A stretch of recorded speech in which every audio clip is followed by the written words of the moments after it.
Hello students and friends, welcome back to the series of video classes for the subject of physics, and today we are going to start a new unit, that is unit 3rd of our syllabus, and the name of the unit is magnetic effects of current and magnetism.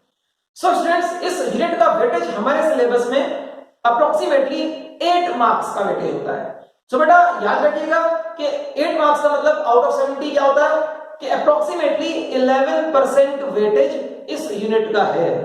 Okay, ये unit हमारे syllabus में 2 chapters में divided है. Chapters are moving charges and magnetism, first one, and the next chapter is magnetism and matter. So students, हम इस unit को overall complete करेंगे. ठीक है. सो स्टूडेंट्स, अब हम स्टार्ट करेंगे magnetic effects of current and magnetism, that is unit number 3rd of our syllabus. So अभी तक हम इलेक्ट्रिक चार्जेस और इलेक्ट्रिसिटी के बारे में पढ़ रहे थे in our first 2 units. Okay, अब हमारा पढ़ने का टॉपिक चेंज हो जाएगा. यहां पर हम अब इलेक्ट्रिक चार्जेस, इलेक्ट्रिक फील्ड और इलेक्ट्रिक करंट जैसी चीजों से निकलकर मैग्नेटिक इफेक्ट्स की तरफ आएंगे, मैग्नेटिक फील्ड की तरफ आएंगे. लेकिन बेटा यहां पर भी चीजें चार्ज के साथ जुड़ी हुई हैं. इलेक्ट्रिसिटी और मैग्नेटिज्म काफी पहले अलग अलग समझे जाते थे कि ये बिल्कुल अलग अलग थ्योरीज हैं. लेकिन बाद में जब 19th सेंचुरी में कुछ डिस्कवरीज हुई और इनके बारे में स्टडीज किए गए और एक्सपेरिमेंट्स किए गए, सो ये ऑब्जर्व किया साइंटिस्ट ने कि electricity and magnetism they are the 2 aspects of the same theory only. ठीक है. सो पहले क्या समझा जाता था कि मैग्नेटिज्म या मैग्नेटिक फील्ड सिर्फ मैग्नेट्स से आता है. लेकिन साइंटिस्ट ने ऑब्जर्व किया कि चार्जेस भी मैग्नेटिक फील्ड क्रिएट करते हैं. चार्जेस, जिन चार्जेस से इलेक्ट्रिक फील्ड क्रिएट होता है वही चार्जेस मैग्नेटिक फील्ड भी क्रिएट करते हैं. बस कंडीशंस अलग होंगी बेटा. आपने फर्स्ट यूनिट में जो इलेक्ट्रोस्टैटिक्स है वहां पर देखा था कि अगर कोई चार्ज है, if there is a charge, तो उस charge, suppose this is point charge, तो उस चार्ज के आसपास एक फील्ड होता है. If this is positive charge, the field is away from the charge. ठीक है. एक फील्ड होता है जिसको हम इलेक्ट्रिक फील्ड बोलते हैं, और इसके इलेक्ट्रिक फील्ड में अगर कोई दूसरा चार्ज पार्टिकल आएगा तो उस पर फोर्स लगेगी. इट कैन बी अट्रैक्टिव और repulsive depending upon the charges are like और लाइक चार्जेस रिस्पेक्टिवली. ठीक है. सो ये चार्ज के साथ एसोसिएटेड जो प्रॉपर्टी है इलेक्ट्रिक फील्ड, ये उसके साथ रहती है whether the charge is at rest और इट इज मूविंग. ये इसके साथ रहती है. लेकिन अगर आपको मैग्नेटिक प्रॉपर्टी ऑब्जर्व करनी है किसी चार्ज की, then charge should be moving. But जब आप यूनिट 2 में आए थे तो चार्ज वाज मूविंग, और मूविंग चार्ज से जो फिनोमेना हमने स्टडी किया था that was electric current. Electric current क्या था? The rate of flow of charge. ये तो इलेक्ट्रिक करंट को हमने डिफाइन किया था. तो जब चार्ज मोशन में आ जाए, देखो चार्ज अगर रेस्ट पर है तो आपने जो फिनोमेना ऑब्जर्व किया that was electric field. Charge motion में आ जाए, so we studied electric current. लेकिन जब चार्ज मोशन में होता है इसके साथ एक फिनोमेना और होता है दैट इज मैग्नेटिक फील्ड या magnetic effects of current, as the name of the unit suggest. Magnetic effects of current. Okay, magnetic effects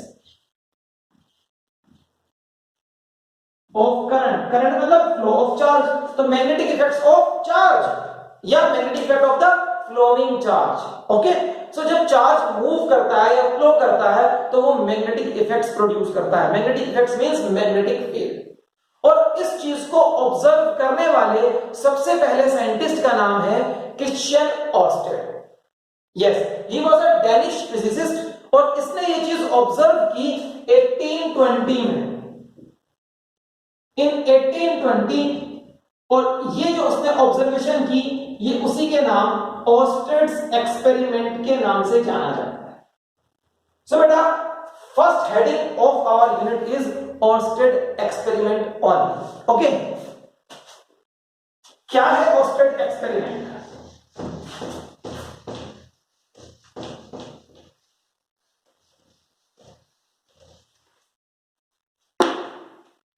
Orsted ने जो चीज ऑब्जर्व की वो कुछ इस तरह से उसका एक्सपेरिमेंट था. ही टुक अ करंट कैरिंग वायर, उसने एक करंट कैरिंग वायर लिया, सपोज ये एक वायर है, this is current carrying wire, okay, and suppose it is placed along the direction north south. इस वायर को हमें नॉर्थ साउथ डायरेक्शन में रख दिया है, ठीक, और current is flowing from south to north. Arrangement होगा, सेल वगैरह लगा होगा इस वायर के साथ, और इस वायर में करंट फ्लो कर रहा है from south to north direction, ठीक है, this is the current I flowing in it. और स्ट्रिट ने क्या करा, उसने एक मैग्नेटिक कंपास या magnetic needle, now what is a magnetic needle? Magnetic needle क्या होता है बेटा? ये मैग्नेटिक कंपास भी कह सकते हैं आप इसको। It is used to find out directions. ये डायरेक्शंस फाइंड आउट करने के लिए यूज की जाती है। जब कोई शिप पर जाते हैं, शिप पर तो सीज एंड ओशियंस में पहले कैसे रास्ता देखते थे? मैग्नेटिक कंपास यूज करते थे टू फाइंड आउट डायरेक्शंस के नॉर्थ किधर है, साउथ किधर है, ईस्ट किधर है, वेस्ट किधर है, so that they may continue to move in the correct direction. So magnetic compass या मैग्नेटिक निडल मैं आपको दिखा सकता हूं। एक सिंपल सा मैग्नेटिक निडल हमारे पास भी है, और इसको मैं आपको दिखाऊंगा अगेंस्ट व्हाइट बैकग्राउंड। बेटा ये एक, this is a magnetic compass, okay, और इसके अंदर आप देखेंगे, अगर देखो अगेंस्ट अ व्हाइट बैकग्राउंड ये सब चीजें सही नजर आएंगी आपको। ये देखिए, इसके अंदर एक निडल होती है, आपको दिख रही होगी निडल, ठीक है। ये निडल एक मैग्नेट ही है। इस निडल का एक हेड होता है और एक टेल होता है। मैं अभी ये डायग्राम आपको बनाकर भी दिखाऊंगा, ठीक। और इसके ऊपर 4 डायरेक्शंस मार्क्ड है, प्रिंटेड है। नॉर्थ साउथ वाली लाइन भी प्रिंटेड है और ईस्ट वेस्ट वाली लाइन भी प्रिंटेड है, ठीक है। सो जो अंदर निडल है ना, वो निडल क्या है? वो एक बार मैग्नेट है। बार मैग्नेट तो वी ऑल नो कि बार मैग्नेट क्या होता है। I am having a bar magnet, और मैं आपको शो कर सकता हूं कि बार मैग्नेट क्या होता है, अगर आपने नहीं देखा है आज तक।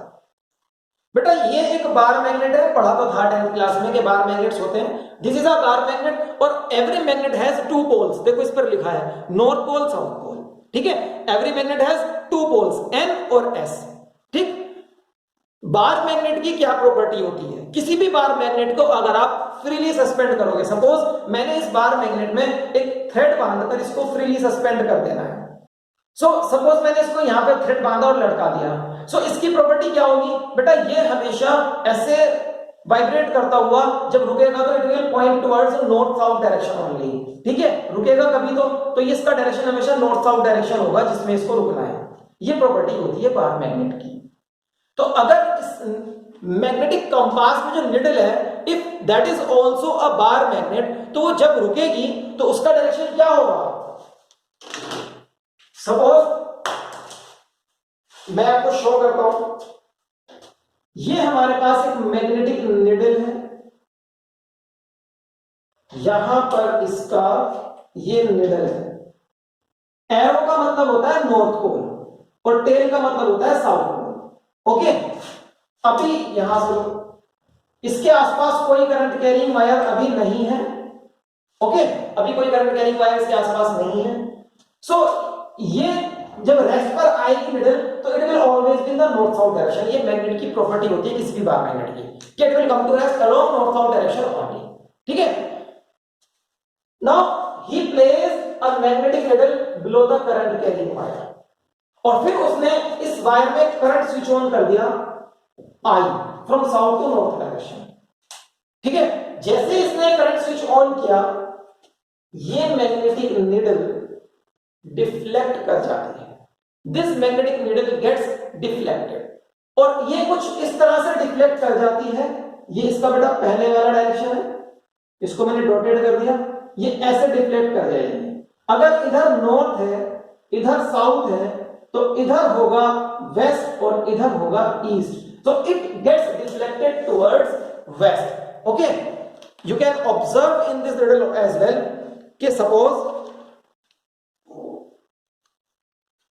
if this direction is north, this is west, this is south, ये east है, ये west है, इसको ऐसे रखा हुआ है हमने यहाँ पर, it is placed like this, okay। so west की तरफ ये निडल डिफ्लेक्ट कर जाती है, west की तरफ। आपको मैं शो करूंगा कैसे एक मैग्नेट से ये निडल डिफ्लेक्ट करती है। you can watch it like this, देखेंगे आप मेरे साथ। ये निडल जब भी मैग्नेटिक फील्ड को फील करेगी ये अपने पर्टिकुलर डायरेक्शन से रोटेट कर जाएगी। स्टूडेंट्स देखिए आप, अभी ये किसी पर्टिकुलर डायरेक्शन में है ना, ठीक है। अगर मैं इसके पास एक मैग्नेट लाऊंगा तो ये यहां से रोटेट करना शुरू कर देगी। ये देखो, दिस इज रोटेटिंग ना। तो मैग्नेटिक फील्ड को जैसे ही ये निडल डिटेक्ट करती है तो ये रोटेट करना शुरू कर दिए। साउथ पोल अगर आएगा तो साउथ पोल के साथ इधर, ठीक है। देखो क्योंकि हेड नॉर्थ है तो north is attracted towards south, याद है ना आपको पढ़ा था, अनलाइक पोल्स अट्रैक्ट। और अगर नॉर्थ पोल आएगा हेड के पास तो हेड दूर चला जाता है। देखो हेड दूर चला जाता है, ये देखो हेड दूर चला जाता है because north to north repel. Okay, so इस मैग्नेटिक निडल को यूज करना है इस एक्सपेरिमेंट को समझने के लिए, और इसी मैग्नेटिक निडल को यूज करा था ओस्टेड ने इस एक्सपेरिमेंट को करने के लिए, ठीक है। तो this needle gets deflected towards west. यहां से ओस्टेड ने एक कंक्लूजन दिया, और क्या कंक्लूजन था उसका? कंक्लूजन ये था कि अगर ये निडल डिफ्लेक्ट होती है इट मींस उसने मैग्नेटिक फील्ड डिटेक्ट किया है। If this needle is getting deflected, so it has detected a magnetic field. Okay? और आसपास कोई मैग्नेट तो है नहीं, लेकिन करंट कैरिंग वायर है। So it means वो मैग्नेटिक फील्ड इस करंट से ही आया होगा जो इस वायर में फ्लो कर रहा है। ओके, तो इसी को बोला मैग्नेटिक इफेक्ट ऑफ करंट। ये करंट का मैग्नेटिक इफेक्ट है। इट मींस एक करंट कैरिंग वायर अपने आसपास मैग्नेटिक फील्ड क्रिएट करता है। ओके, सो ये उसका पहला ऑब्जर्वेशन और उस ऑब्जर्वेशन का कंक्लूजन था। ऑब्जर्वेशन क्या है कि जैसे ही a magnetic needle is placed near a current carrying wire it gets deflected. Okay, और कंक्लूजन क्या है? It means current produces magnetic field. ये कंक्लूजन है कि current carrying wire magnetic field produce करता है। ओके, इसके बाद उसने और ढेर सारे यहां से ऑब्जर्वेशंस किए और उनके लिए उनके कोरेस्पॉन्डिंग कंक्लूजन्स भी दिए। क्या ऑब्जर्वेशंस और क्या कंक्लूजन्स है बेटा, उनको देखते हैं, ठीक है। इससे पहले मैं आपको इस एक्सपेरिमेंट को कैसे कर रहा है वो ये थोड़ा समझा देता हूं। इसको देखते हैं। Suppose students this is a current carrying wire जो उसने यूज करना है। ये करंट कैरिंग वायर, ओके, और इसमें किस डायरेक्शन में करंट फ्लो कर रहा है? South to north. तो ये south to north current flow कर रहा है और उसने इसके नीचे ये मैग्नेटिक ड्रिल रख दिया। ओके, ये मैग्नेटिक ड्रिल उसने उसके नीचे रख दिया है लाइक दिस। जब तक इसमें कोई करंट फ्लो नहीं कर रहा था मैग्नेटिक ड्रिल में कोई डिफ्लेक्शन नहीं है। जैसे ही करंट को स्विच ऑन करा फॉरन magnetic drill, suppose this is a magnetic needle. ये मैं मार्कर एक मैग्नेटिक निडल की तरह यूज करूंगा। ये मैग्नेटिक निडल अभी नॉर्थ साउथ डायरेक्शन में, जैसे इसमें करंट आएगा ये मैग्नेटिक निडल डिफ्लेक्ट हो जाती है वेस्ट की तरफ like this. This gets deflected towards west. Okay, मैंने उसको हटा दिया है। ये मैग्नेटिक निडल है और ये डिफ्लेक्ट हो जाती है वेस्ट की तरफ ऐसे, ठीक। अब इसके बाद उसका अगला ऑब्जर्वेशन क्या था? अगला ऑब्जर्वेशन, अगर उसने इसमें करंट और बढ़ा दिया, करंट की मैग्नीट्यूड बढ़ा दी तो इसका डिफ्लेक्शन और बढ़ जाता है, ठीक है, इसका डिफ्लेक्शन और ज्यादा हो जाता है। Let me write down these observations. पहला ऑब्जर्वेशन है when no current no deflection. दूसरा ऑब्जर्वेशन है as current flows deflection is observed। तीसरा ऑब्जर्वेशन क्या है? as current increases deflection also increases। as current increases deflection also increases। Okay, ये third उसने observation किया। सो इट मींस अगर deflection increase होता है, पहले इतना था डिफ्लेक्शन, करंट और बढ़ा दिया डिफ्लेक्शन ज्यादा हो गया, इसका मतलब है कि डिफ्लेक्शन अगर बढ़ रहा है तो मैग्नेटिक फील्ड बढ़ रहा है, क्योंकि बेटा मैग्नेटिक फील्ड से तो डिफ्लेक्ट होती है वो। अगर ज्यादा मैग्नेटिक फील्ड होगा तो ज्यादा डिफ्लेक्ट होगी, और वो ज्यादा मैग्नेटिक फील्ड कब आया, जब ज्यादा करंट आया। ठीक है, तो यहां से आप कंक्लूड कर सकते हैं जितना ज्यादा करंट होगा उतना ज्यादा मैग्नेटिक फील्ड क्रिएट होगा। ठीक है, तो पहला, अगर करंट फ्लो नहीं कर रहा वायर में तो उसके आसपास कोई मैग्नेटिक फील्ड नहीं होगा। दूसरा, जब इसका करंट आता है तो इसके आसपास मैग्नेटिक फील्ड क्रिएट हो जाता है। तीसरा, अगर आप इस करंट की वैल्यू को बढ़ाएंगे तो मैग्नेटिक फील्ड भी ज्यादा हो जाएगा, मैग्नेटिक फील्ड भी ज्यादा क्रिएट होगा, उसकी मैग्नीट्यूड ज्यादा हो जाएगी। ठीक है, नाउ द नेक्स्ट ऑब्जर्वेशन, उसने नेक्स्ट ऑब्जर्वेशन क्या करा, अगर इन दोनों के बीच का डिस्टेंस बढ़ा दिया जाए, distance between current carrying wire and magnetic needle, if distance is increase, distance किस, कौन सा distance, distance between current carrying wire and magnetic needle is increase, deflection decreases,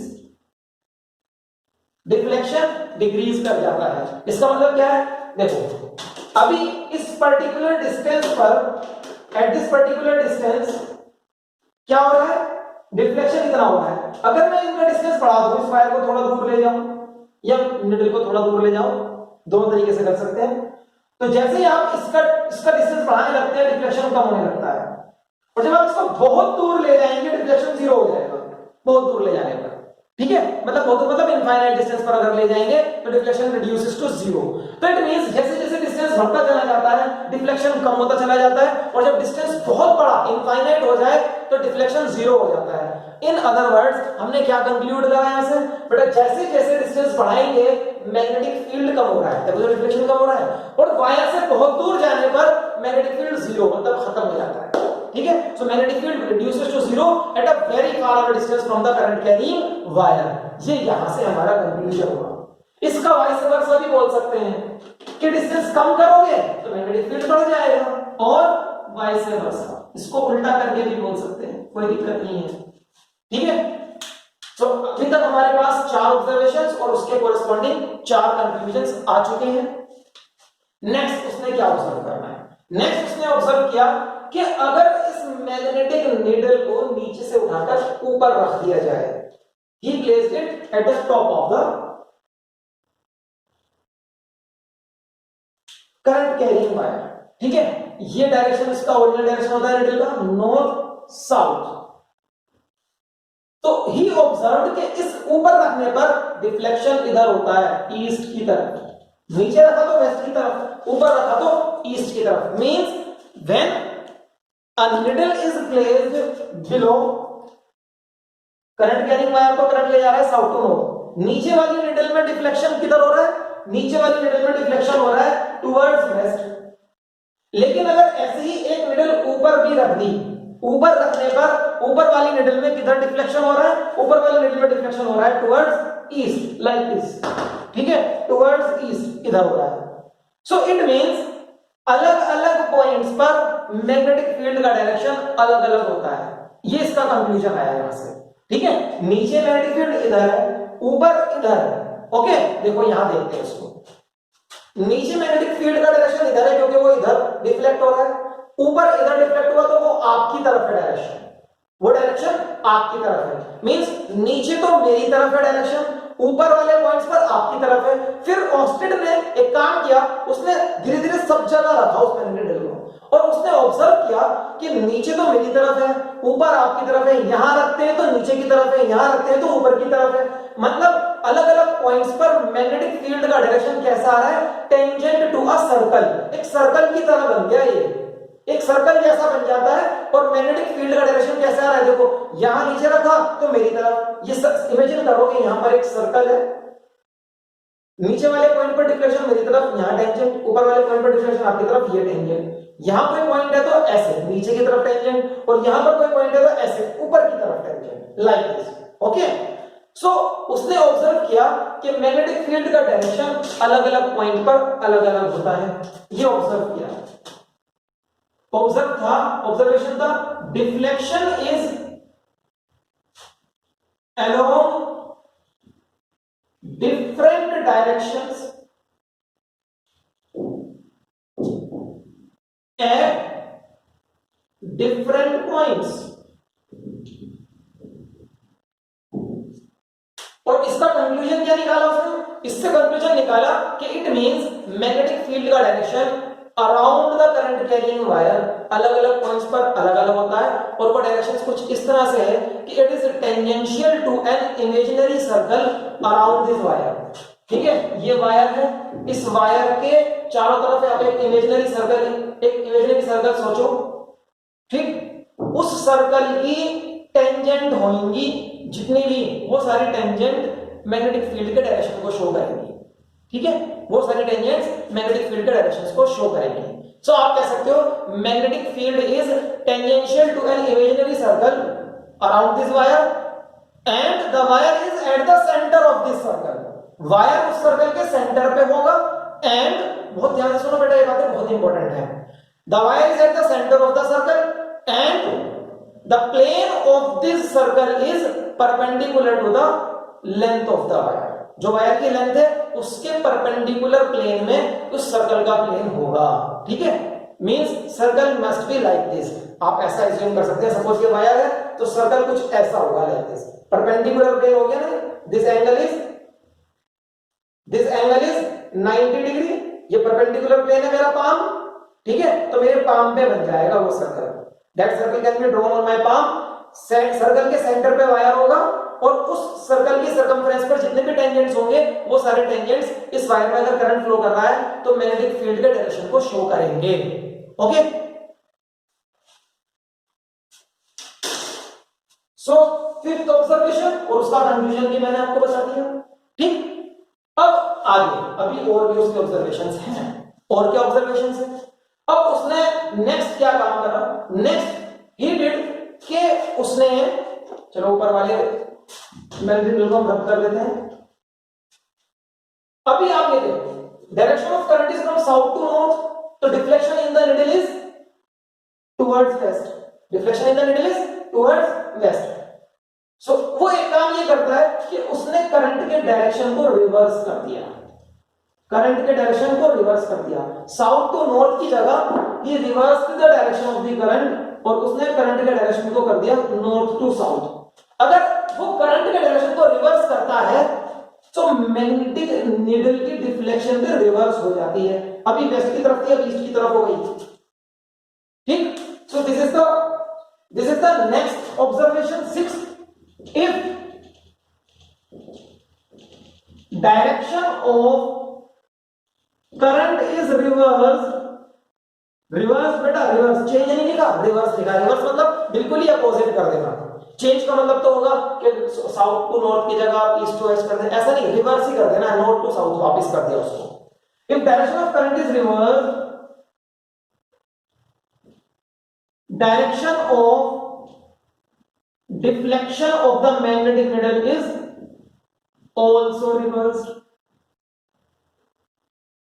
ठीक है, और इस ऑब्जर्वेशन का कंक्लूजन क्या आया? इस ऑब्जर्वेशन का कंक्लूजन आया कि करंट का डायरेक्शन रिवर्स करने से मैग्नेटिक फील्ड का डायरेक्शन भी रिवर्स हो जाता है। तो बेटा अभी तक यहां से इतनी चीजें पता चल रही हैं कि मैग्नेटिक फील्ड एक ऐसी क्वांटिटी है कि उसके पास डायरेक्शन होता है। डायरेक्शन होता है तो it is a vector quantity या scalar quantity? It is a vector quantity. Okay, और मैग्नेटिक फील्ड भी एक ऐसा ही फील्ड है जैसे आपने ग्रेविटेशनल फील्ड पढ़ा था, फिर 12th में आने के बाद आपने इलेक्ट्रिक फील्ड पढ़ा। अब ये मैग्नेटिक फील्ड आप धीरे धीरे समझ जाएंगे क्या होता है। ठीक है, सो ये मैग्नेटिक फील्ड के बारे में 1820 में क्रिश्चियन ऑस्टेन ने एक्सपेरिमेंट्स किए और वहां से उसने बताया कि फ्लोइंग चार्जेस, मतलब कि करंट की वजह से करंट कैरिंग वायर के आसपास एक मैग्नेटिक फील्ड क्रिएट होता है और उसको डिटेक्ट करेंगे आप एक मैग्नेटिक नीडल से। तो ये प्रूव भी कर दिया था उसने उस टाइम पर। ठीक है, बट उसने कोई मैथमेटिकल फॉर्मूला या इस तरह से कोई चीज नहीं दी। हाँ, इसने प्रूव कर दिया कि करंट कैरिंग वायर के आसपास मैग्नेटिक फील्ड होता है और उसके बारे में काफी सारी चीजें ऑब्जर्व करके कंक्लूड भी करी। ठीक है, जैसे कि अगर आप बेटा यहां से देखें, करंट बढ़ेगा तो डिफ्लेक्शन भी बढ़ेगा, मतलब मैग्नेटिक फील्ड भी बढ़ेगा। इसको मैथमेटिकली क्या कह सकते हो? Magnetic field is directly proportional to the amount of current flowing, कह सकते हो ना? ठीक है, जितना ज्यादा करंट उतना ज्यादा मैग्नेटिक फील्ड। बेटा मैग्नेटिक फील्ड का सिंबल बी लेंगे, B is the symbol of magnetic field. जैसे ई हमने इलेक्ट्रोस्टैटिक में यूज किया था as a symbol for electric field, B is the symbol for magnetic field. Okay, यहां से देखो डिस्टेंस बढ़ता है तो मैग्नेटिक फील्ड कम हो जाता है, सो यहां से कुछ समझ में आ रहा है कि magnetic field is inversely proportional to distance. उसकी कोई पावर होगी या नहीं होगी वो चेक कर लेंगे, मैंने एन लिख दिया अभी, ठीक है, पावर है या नहीं है, लेकिन इनवर्सली प्रोपोर्शनल टू डिस्टेंस है। जितना दूर जाएंगे करंट कैरिंग वायर से उतना कम मैग्नेटिक फील्ड होता चला जाएगा, बहुत दूर निकल जाओगे तो मैग्नेटिक फील्ड कम होते होते जीरो हो जाता है, ठीक है, या उल्टा बोलो पास आने पर मैग्नेटिक फील्ड बढ़ता है, ठीक है। तो ये कुछ मैथमेटिकल रिलेशनशिप सामने आ रही हैं, लेकिन इनसे फॉर्मूला क्या बनेगा वो फॉर्मूला नेक्स्ट टॉपिक में आएगा हमारा, ठीक है, वो फॉर्मूला नेक्स्ट टॉपिक में आना है। अभी हम कुछ बात करेंगे ओस्टेड एक्सपेरिमेंट से कि हमें डायरेक्शन ऑफ करंट कैसा मिला, किस तरह से उसको रिप्रेजेंट करते हैं डायग्रामेटिकली, उसकी बात करेंगे। बेटा यहां से कुछ ऑब्जर्वेशंस या कंक्लूजन्स करने हो तो आप करें, then we will proceed further.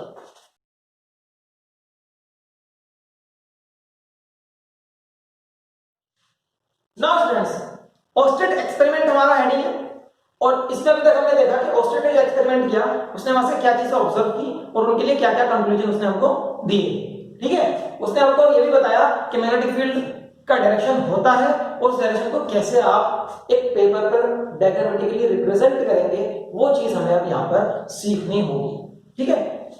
सो उसको सीखने के लिए बेटा जैसे कि मैंने आपको बताया, सपोज ये करंट कैरिंग वायर है, ठीक है, and let the direction of the current is vertically upward. अब मैं आपको बताता हूं कि वर्टिकली अपवर्ड डायरेक्शन के लिए आप कैसे मार्क करेंगे इसके चारों ओर मैग्नेटिक फील्ड का डायरेक्शन, ठीक है। अगर ये वर्टिकली अपवर्ड है, सो वर्टिकली अपवर्ड डायरेक्शन करंट का याद रखिएगा। ये तो ओस्टेड ने बता दिया था कि मैग्नेटिक फील्ड लाइंस जो होंगी वो एक सर्कल की टेंजेंट होगी, सर्कल इमेजिन करो इसके चारों, और उस सर्कल के सेंटर पर ये वायर होगा। आप कह सकते हो कि सर्कल को रिंग मानते हुए उस रिंग की एक्सिस ये वायर है, ठीक है, ऐसा कह सकते हैं। सर्कल का एक्सिस है मींस सर्कल का जो प्लेन होगा वो इस वायर की लेंथ के परपेंडिकुलर होगा, ठीक है। आप कह सकते हो कि वो सर्कल का प्लेन इस तरह से आप मानेंगे, ये मेरा पाम इस वायर की लेंथ के परपेंडिकुलर है, अभी मेरे पाम का सरफेस, तो वो सर्कल मेरे पाम पर ड्रॉ किया जा सकता है, ठीक है। अभी मैं अपने पाम की जगह I will make use of a paper, मैं एक पेपर का यूज कर लेता हूं लाइक दिस। बेटा ये पेपर मेरे पाम के ऊपर ही आ गया है, ओके, तो मैं वो सर्कल इस पेपर पर ड्रॉ कर सकता हूं ना, ठीक है। सो आप कहेंगे कि दिस प्लेन, जो प्लेन ऑफ द पेपर है, this plane is perpendicular to the length of the wire carrying the current in the upper direction, vertical upper direction. Now I will have to draw the circle. मैं circle बनाऊंगा, मेरा पहला circle इस तरह से मैं circle बना सकता हूं लाइक दिस, ठीक है। मैं इस पेपर को निकालकर सर्कल ड्रॉ करता हूं और फिर वापस आपको दिखाएंगे।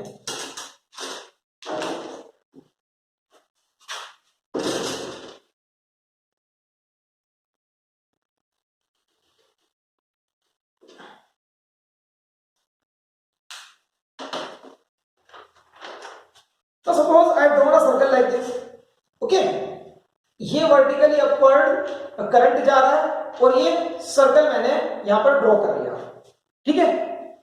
Now it must be visible to you. अब बेटा द क्वेश्चन इज, अगर मैं टेंजेंट ड्रॉ करूंगा, सपोज मैं एक टेंजेंट ड्रॉ करता हूं, टेंजेंट इज लाइक दिस, ये मैंने टेंजेंट ड्रॉ कर लिया, ठीक है, tangent I have drawn, this is the tangent I have drawn. Now my question is कि टेंजेंट के तो दो डायरेक्शन है, एक इधर डायरेक्शन है और एक इधर डायरेक्शन है, और ओस्टेड के एक्सपेरिमेंट से हमको पता चला कि मैग्नेटिक फील्ड का डायरेक्शन इस सर्कल के टेंजेंट पर होता है। बट इन दोनों में से कौन सा डायरेक्शन लेंगे, which direction to be considered? उस कंफ्यूजन को दूर करने के लिए we have right hand thumb rule. Right hand thumb rule क्या कहता है? राइट हैंड थंब रूल ये कहता है कि अगर आप इमेजिन करें कि आपने करंट कैरिंग वायर को सीधे हाथ से इस तरह से पकड़ा हुआ है, with thumb in the direction of the current, thumb in the direction of the current and fingers curling around it, fingers को इसके चारों तरफ ऐसे कर्ल कर देना है, घुमा देना है, और thumb in the direction of the current ऊपर है था, क्योंकि डायरेक्शन ऑफ द करंट भी ऊपर है। तो आपकी जो फिंगर्स का डायरेक्शन होगा कर्ल करने का, उन डायरेक्शन से टेंजेंट का डायरेक्शन आ जाएगा।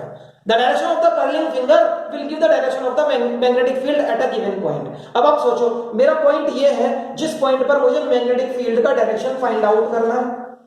अब मेरी फिंगर्स, जब मैं राइट हैंड की fingers, I am using my right hand, जब मैं अपने राइट हैंड की फिंगर्स यूज करके thumb in the direction of the current रखूंगा और मैं देखूंगा कि मेरे फिंगर्स इस पॉइंट से किधर टर्न कर रही हैं, किस डायरेक्शन में जा रही हैं, इन दिस डायरेक्शन। देखो आप ऐसे जाएंगे तो ये डायरेक्शन होगा ना, ये नहीं है। सो मैं इस डायरेक्शन पे एरो मार्क करूंगा, this is the direction of magnetic field at this point, जिसको मैं P कह सकता हूं। ठीक है, ये वाला डायरेक्शन होगा मैग्नेटिक फील्ड का, ये नहीं होगा। मैग्नेटिक फील्ड का डायरेक्शन ये होगा, this is not the direction. Okay, अब अगर आप कहीं भी टेंजेंट ड्रॉ करोगे तो you can mark the direction like this. यहां पर टेंजेंट ड्रॉ करा तो ये डायरेक्शन होगा, इसके अकॉर्डिंग ऐसे घूमना है। आपको एक सेंस मिल गया इसके घूमने का, ठीक है, इस तरह से घूमना है। तो मैग्नेटिक फील्ड लाइन एक सर्कुलर लाइन है, ठीक है, इट कैन बी क्लॉकवाइज और एंटी क्लॉकवाइज डिपेंडिंग अपॉन कि करंट आपकी तरफ आ रहा है या आपसे दूर जा रहा है। ओके, करंट आपकी तरफ आ रहा है या आपसे दूर जा रहा है। अभी देखो ये करंट आपकी तरफ आ रहा है, अभी मैंने इसको ऐसे पकड़ा था वर्टिकली अपवर्ड, तो ऐसे कर दिया मैंने इस डायग्राम को। Now the current is towards you. So आप पेपर पे क्या देख रहे हैं, पेपर पे डायरेक्शन के अकॉर्डिंग आप देख रहे हो ये है, this is the direction, this is the direction of magnetic field line. बेटा ये जो ब्लैक सर्कल है ना, ये मैग्नेटिक फील्ड लाइन है और इसका डायरेक्शन अभी क्या आया, एंटी क्लॉकवाइज, अगर करंट आपकी तरफ है। और अगर करंट अंदर की तरफ होता पेपर के तो इसका डायरेक्शन क्लॉकवाइज होता। ठीक है, ये सब चीजें मैं एक बार बोर्ड पे कर देता हूं, मैंने आपको पेपर पे करके दिखाई है बिकॉज ये 3 डायमेंशनल है सब चीजें। बोर्ड पे करेंगे डायरेक्टली तो 3 डायमेंशनल चीजें प्लेन बोर्ड पर समझाने में दिक्कत भी होती है और पहली बार आपको समझने में तो हो ही जाएगी। ओके, सो इस चीज को मैंने 3 डायमेंशनली है तो मैंने एक छोटी सी एक्टिविटी करके आपको समझाया है एंड आई होप कि आपको समझ में आया होगा। Okay students, now how to draw this diagram on the board. Suppose ये मेरा करंट कैरिंग वायर है जो वर्टिकली अपवर्ड डायरेक्शन में करंट लेकर जा रहा है। ओके, और मैं एक प्लेन इमेजिन करूंगा जो कि इस लेंथ ऑफ द वायर का परपेंडिकुलर प्लेन होगा लाइक दिस। ये वायर इस प्लेन के थ्रू, जो मैंने अभी पेपर था ना, पेपर की जगह ये दे दिया मैंने, ग्रीन बोर्ड है। ओके, ये ग्रीन प्लेन है, this plane is perpendicular to the length of this wire. अब अगर मैं इस प्लेन के ऊपर, सपोज ये प्लेन है, दिस इज अ बोर्ड या प्लेन, कुछ भी कह सकते हैं आप, इस प्लेन के ऊपर कोई डायग्राम बनाऊंगा। Suppose I am drawing a circle जिसका सेंटर यही होगा, ये सर्कल बना दिया मैंने। मेरे को इस सर्कल पे at a point P, at a point P direction of magnetic field चाहिए। सो मेरे को क्या करना है, आई विल इमेजिन कि मैंने इसको राइट हैंड से पकड़ा है thumb in the direction of the current, तो मैं इसको राइट हैंड से पकड़ लेता हूं like this, thumb in the direction of the current.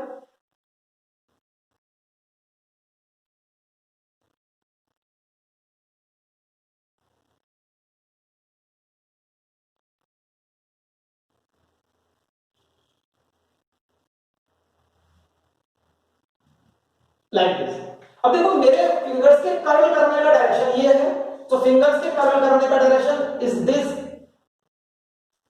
ठीक है ना, फिंगर्स के कर्ल करने का डायरेक्शन इज दिस। तो जब मेरी फिंगर्स कर्ल करेंगी तो P पॉइंट से कैसे जाएंगी, लाइक दिस, ऐसे जा रही होंगी like this. So P point पर direction of magnetic field is this, B।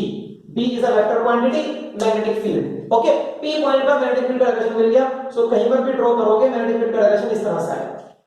ठीक, अगर आप डायरेक्शन ऑफ करंट को रिवर्स कर देंगे, if the direction of current is reverse, suppose direction of current ऐसा है, again a plane perpendicular to the length of this wire, तो magnetic field line जो आप बनाएंगे वो सर्कुलर ही होगी, लेकिन अब अभी तो ये डायरेक्शन था, अब इसका डायरेक्शन ये होगा।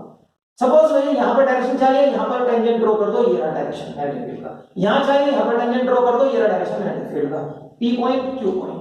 ओके, और ये सेंटर ऑफ द सर्कल है, ये सब क्या होंगे, रेडियस, और रेडियस टेंजेंट के परपेंडिकुलर होते हैं, तो ये एंगल क्या होगा, ये रेडियस है, ये टेंजेंट है, दिस एंगल इज 90 डिग्री। ये सब चीजें ज्योमेट्री याद करिएगा, ठीक है, ये सब चीजें पहले पढ़ चुके हो, अब सब चीजें इकट्ठा आएंगी, so please don't get confuse. Okay, इतनी ज्योमेट्री तो पढ़ी है, तो ये चीजें आपके सामने आई बेटा। अब अगर इसी चीज को आप ऐसे था भी, इसको ऐसे देखें, ठीक है, जो चीज हमने अभी ऐसे देखा है लाइक दिस, अगर आप उसको ऐसा कर दें, ऐसा, सो क्या होगा, तो बेटा ये होगा, देखो ध्यान से, करंट आपकी तरफ फ्लो कर रहा है, तो ये वायर ऐसे हो जाएगा like this, like this, current आपकी तरफ फ्लो कर रहा है। अब इस वायर को मैं बोर्ड पर कैसे बनाऊं? इम्पॉसिबल टू ड्रॉ ना, ठीक है। तो इसके लिए हमने एक मेथड एम्प्लॉय किया है। क्या? अगर बाहर की तरफ किसी का डायरेक्शन शो करना है तो आप सर्कल में डॉट मार्क कर दें। इसका मतलब यह है current is perpendicularly outward from the plane of the paper. आप पेपर लिखेंगे, पेपर पे बना रहे हो, मैं बोर्ड लिखूंगा, मैं बोर्ड पर बना रहा हूं, ठीक है। Current is perpendicularly outward, circle के अंदर डॉट लगा दो। अब तुम्हें मैग्नेटिक फील्ड का डायरेक्शन मार्क करना है तो ये सर्कल ये हो जाएगा। देखो, thumb in the direction of current, finger ऐसे कर्ल कर रही है तो मैग्नेटिक फील्ड का डायरेक्शन ये है, लाइक दिस। इसके लिए ये वायर ऑफ करंट अंदर लेकर जा रहा है, perpendicularly inward into the plane of the paper. Perpendicularly inward किसी, नॉट ओनली फॉर करंट, किसी भी चीज का डायरेक्शन परपेंडिकुलरली इनवर्ड शो करना है तो उसके लिए हम क्या मेथड यूज करते हैं? हम सर्कल के अंदर क्रॉस मार्क कर देते हैं। इट मींस कि अब इस पॉइंट पर करंट अंदर जा रहा है perpendicularly inward into the plane of the board या into the plane of the paper. क्या वर्ड बोल रहा हूं मैं? Perpendicularly inward into the plane of the paper. अब इसके लिए आप अगर सर्कल मार्क करेंगे मैग्नेटिक फील्ड लाइन का, वो सर्कल कैसा होगा? देखो, हम in the direction of the current, fingers कैसे कर्ल कर रही है? Like this, fingers are curling like this, तो ये डायरेक्शन हो गया मैग्नेटिक फील्ड का डायरेक्शन, ठीक है। तो current perpendicularly inward into the plane of the paper, current, तो मैग्नेटिक फील्ड क्या आ रहा है? क्लॉकवाइज। और करंट अगर परपेंडिकुलरली आउटवर्ड है तो मैग्नेटिक फील्ड क्या आ रहा है? Anti clockwise. करंट का डायरेक्शन रिवर्स करते हो तो मैग्नेटिक फील्ड का डायरेक्शन रिवर्स हो जाता है। ऑस्टेड ने बता दिया था 1820 में, ठीक है। अब क्या चल रहा है? 2020, 200 साल पहले, 200 इयर्स अगो ऑस्टेड ने एक्सपेरिमेंट किए थे, ओके, जो आप आज पढ़ रहे हैं। सो आपको जल्दी से अच्छे से समझ में आ जाने चाहिए, जो चीज 200 साल पहले हो गई वो आज पढ़ रहे हैं, okay.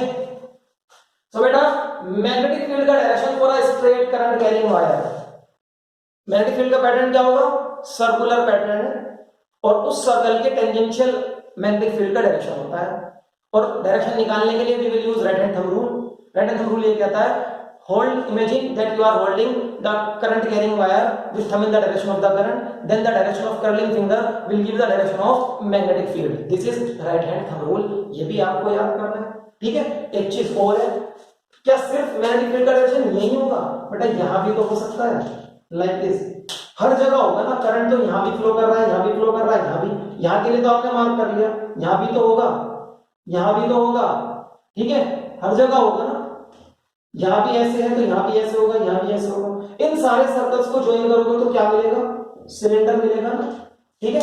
So straight current carrying wire के लिए magnetic field is cylindrically symmetrical, cylindrically symmetrical, ये मतलब हुआ इसका, सिलेंड्रिकली सिमेट्रिकल। ऐसा ऐसे करो, स्ट्रेट करंट कैरिंग वायर में आपने एक्सिस मानते हुए रिंग लगा दी है, रिंग, ठीक है, या बैंगल्स लगा दिए, ठीक है। उन सबको ज्वाइन करोगे तो क्या मिलेगा? सिलेंडर मिलेगा, ठीक है। That is why we are saying cylindrically symmetrical. So students, ये हमारा ओस्टेड एक्सपेरिमेंट का टॉपिक है और ये आज आपका बेसिकली इस यूनिट का इंट्रोडक्शन भी है, ठीक है। ओस्टेड एक्सपेरिमेंट का topic is used as a introduction to introduce you with the topics of magnetic effects of current and magnetism, okay. So with this we conclude the lecture today. बेटा, आज का lecture करने के बाद थोड़ा सा ये तो रियलाइज हुआ होगा कि मैग्नेटिक इफेक्ट्स ऑफ करंट और मैग्नेटिज्म जब हम पढ़ेंगे तो डायरेक्शन का यूज कुछ ज्यादा होगा ना आज, थोड़ा सा रियलाइज हुआ होगा, ठीक है। रियलाइज हुआ होगा, तो नहीं हुआ तो मेरी बातों से रियलाइज करने की कोशिश करो कि इस चैप्टर में डायरेक्शंस का यूज बहुत ज्यादा होगा और डायरेक्शंस जिसके समझ में आने जिस दिन भी बंद हो जाएंगे उस दिन से आगे का चैप्टर ना ऊपर से जाएगा, यस। सो आप हर पॉइंट पर डायरेक्शंस को समझकर आगे बढ़ेंगे। बहुत सारे टॉपिक्स 3 डायमेंशनल हैं, जैसे आज मैंने 3 डायमेंशनल चीजों को समझाने के लिए कुछ एक्टिविटीज सी करी आपके सामने, ऐसे कोशिश करूंगा आगे भी करने के लिए। बट बेटा, 3 डायमेंशनल चीजों को आपको इमेजिन करना होगा, नॉट ऑन पेपर, अपने दिमाग के, अपनी आंखों के सामने इमेजिन करने की कोशिश करा करो कि अगर ऐसा बोला जा रहा है तो वो कैसा क्रिएट होगा हमारे सामने 3 डायमेंशनली। जब आप इस चीज पर आ जाओगे, इस लेवल पर आ जाओगे क्रिएशन के, ठीक है, कि आप उसको अपने सामने इमेजिन करने लगो कि कैसा स्ट्रक्चर है, ये कैसा डायग्राम है 3 डायमेंशनल, तो बेटा चीजें समझना बहुत आसान नहीं है। आज के लिए मेरी आपको एडवाइस ये है कि आपको 3 डायमेंशनली XYZ एक्सिस पर किस तरह से डायग्राम्स बनते हैं वो बनाने आने चाहिए। फॉर एग्जांपल कुछ चीजें ड्रॉ करनी शुरू कर दो यहाँ बैठे बैठे कि XYZ एक्सिस अगर है तो एक बॉक्स बना लिया जाए जिसका एक डायरेक्शन x हो, एक y हो और एक z हो। कैसा लगेगा वो आपको? ठीक है, 3 डायमेंशनली XYZ को मानकर एक स्फीयर बनाने की कोशिश करो, उस स्फीयर का क्रॉस सेक्शन काट के देखो। ठीक है, इसी तरीके से north south east west directions किधर होते हैं, वर्टिकली अपवर्ड में कौन सा डायरेक्शन आएगा, वर्टिकली डाउनवर्ड में कौन सा डायरेक्शन आएगा, ये चीजें आपको क्लियर होनी चाहिए। बात करते रहेंगे जैसे जैसे जरूरत पड़ेगी इस चैप्टर में इन सभी चीजों पर। सो स्टूडेंट्स, अभी के लिए लेक्चर को यहीं रोकते हैं। नेक्स्ट लेक्चर में हम नेक्स्ट टॉपिक शुरू करेंगे। ठीक है, and then one name of the topic will be Biot Savart law. So students, wish to see you in the next class. Till then, bye bye.